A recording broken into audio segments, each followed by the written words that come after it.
my job as fire chief, we see and encounter all types of emergencies. It's critical that our firefighters and medics know what to do for each type of emergency. This is why we have protocols and why we train, and we even train some more. In times of stress, we always revert to what we know and how we're trained. By training on the standard response protocol, everyone will know the same plan, the same language, and what actions will be taking place for each type of emergency that may occur. A lockout is when the danger is outside of the building. And so when we announce that there will be a lockout in a given building in our district, it means that the front doors are secured.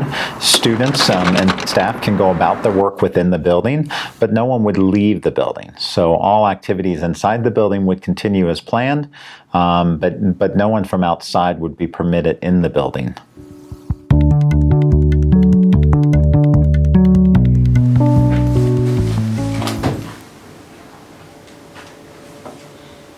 Attention Needham students, this is a lockdown.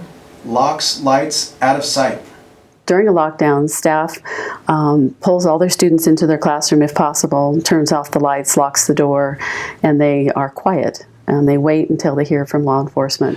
Lockdown is when the danger is potential inside the building, meaning that there's some danger that could occur within the building, and therefore a lockdown is when classrooms are secured, outside doors and the hallways are secured into classrooms. Students move away from the door and away from windows, out of sight, so that if it were an intruder, they would not be seen if looking through windows of doors. Once it's determined that the children need to be evacuated, whether it be a hazmat situation, and it could be a fire. In fact, it could be the end of a threat that's no longer in the building, but we still need to evacuate, speak to all the kids, and get them transported out of the area. They have to evacuate. They have to do it in an orderly fashion. There has to be pre-designated areas of where they're going to go after they're evacuated. And of course, the roll call and accountability is very, very important on that, so we don't leave a child behind. Shelter will always be heard for a reason and the type of the shelter required. Shelter for a tornado, drop, cover, and hold, or shelter for hazardous gas release, stay in your classroom and seal the room. A decision will have been made about the unsafe situation, and all the children and staff will be directed clearly on what the reason is and what to do.